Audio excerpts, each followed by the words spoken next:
Hi friends, எல்லோரும் எப்படி இருக்கீங்க? ஓமானில் வெயில் கொளுத்த ஆரம்பிச்சிருச்சிங்க. ஈவினிங் டயத்தில் கூட ஹியூமிடிட்டி வந்து ஜாஸ்தியாக இருக்குது. ஒரே ஸ்வெட்டிங் ஆகுது. வீட்லேயும் வந்து பார்த்திங்கன்னா பயங்கர ஹாட்டாக இருக்குதுங்க. ஏசி வந்து ரூம் மாற்றி மாற்றி ஏசி போட்டுட்டு இருக்க வேண்டியது இருக்குது.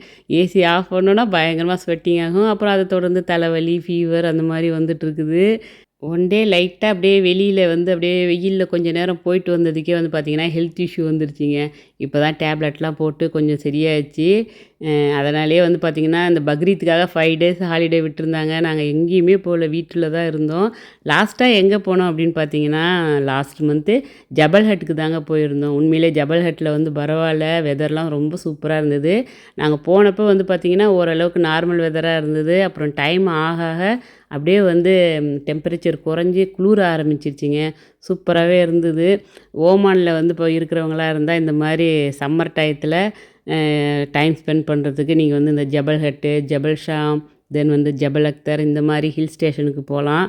டெம்பரேச்சரும் மஸ்கட்டில் இருக்கிறத விட 20 டிகிரி செல்சியஸ் கம்மியாக தாங்க இருக்குது. நம்ம ஓனாகவே குக் பண்ணுறதா இருந்தால், அதாவது பார்பிக்யூ போடுறது, ஸ்டவ்லாம் எடுத்துகிட்டு போயிட்டு நம்ம குக் பண்ணிக்கிறோம் அப்படின்னா, பக்கத்துலேயே இருக்கிற அந்த ஹோட்டலில் வந்து ரூம் போட்டு ஒரு 2-3 நாள் கூட ஸ்டே பண்ணி அப்படியே இந்த சூப்பரான கிளைமேட்டை வந்து என்ஜாய் பண்ணிட்டு வரலாங்க. ஆக்சுவலாக வந்து இது அவுட் ஆஃப் சீசன் அப்படிங்கிறதுனால ரூம் ரெண்ட்லாம் வந்து பார்த்திங்கன்னா பயங்கரமாக வந்து ரெடியூஸ் பண்ணியிருக்காங்க. 70-80 ரியால் இருந்ததெல்லாம் வந்து பார்த்திங்கன்னா 30-35 ரியாலுக்கு ரூம் கிடைக்கிது. இதே 2-3 ஃபேமிலி சேர்ந்து போனீங்கன்னா வச்சுக்கோங்களேன், நல்லா பார்கெயின் பண்ணி இன்னமுமே குறைச்சி அங்கே ஸ்டே பண்ணலாம். ஹோட்டல்லே நீங்கள் வந்து எக்ஸ்ட்ரா வந்து பே பண்ணிங்கன்னா அவங்களே வந்து ஃபுட்டு கூட அரேஞ்ச்மெண்ட் பண்ணி தராங்க. அதர்வைஸ் வந்து பக்கத்தில் ரெஸ்டாரண்ட்டோ, கேஃபோ, சூப்பர் மார்க்கெட்டோ எதுவுமே கிடையாது. நம்ம தங்கியிருக்க ரூமில் கூட நம்ம ஓனாக குக் பண்ணிக்கலாம். அதுக்கான வசதியெலாம் இருக்குது. ரூம் பற்றி டீட்டெயில்ஸ் எல்லாமே என்னுடைய லாங் வீடியோவில் போஸ்ட் பண்ணியிருக்கிறேங்க. கிளைமேட்டும் செம்ம சூப்பராக இருந்ததுங்க. ஈவினிங் 4 இருந்து மார்னிங் 8 வரைக்கும் இந்த ஹில்ஸ் ஏரியாவில் வந்து நம்ம வந்து டைம் ஸ்பெண்ட் பண்ணலாம். அதுக்கப்புறமும் லோ டெம்பரேச்சர் தான் இருக்கும். பட் வந்து வெயில் இருக்கும், நம்மளால் நிற்க முடியாது.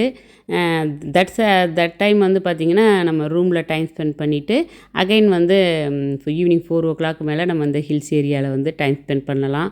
பட் நாங்கள் ஸ்டே பண்ணியிருந்தது வந்து 1 டே நைட்டு தான்.